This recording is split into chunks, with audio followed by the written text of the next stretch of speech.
আসসালামু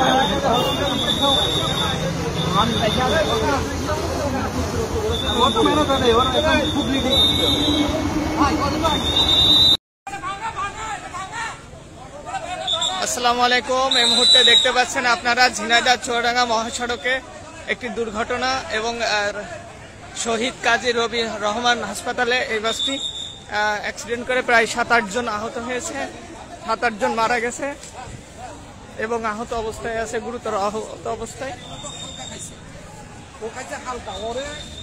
যে বাইকের অবস্থা, বাসের নিচে এখনো মৃত অবস্থায় মানুষ পড়ে আছে। মোটরসাইকেল ভেঙে গুড়মার হয়ে গেছে, চুরমার হয়ে গেছে। আপনারা দেখতে পাচ্ছেন অলরেডি বাসের নিচে এখনো, আপনাদের যদি আমি দেখাতে পারি, বাসের নিচে এখনো অলরেডি মোটরসাইকেল পালসার গাড়িতে পড়ে আছে মানুষ মৃত অবস্থায়। 2 জন বাসের নিচে আছে, একবারে হসপিটালের ভিতরে মারা গেছে। জাস্ট এই বাসে আমিও ছিলাম, দুর্ভাগ্যবশত আমাদের কিছু হয়নি, অনেকের আহত অবস্থায় হসপিটালে। এই চুয়াডাঙ্গা ঝিনাইদহ মহাসড়ক কাজী শহীদ রবি রহমান হসপিটালে সঙ্গে একবারে মারা গেছে।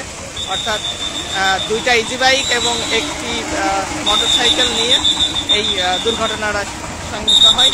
তো আপনারা দেখতে পাচ্ছেন হসপিটালে অনেকে আহত অবস্থায় এবং 8 জন প্রায় মারা গেছে, 7-8 জন মতো মারা অবস্থায়, মুমূর্ষ অবস্থায় অনেকে আছে।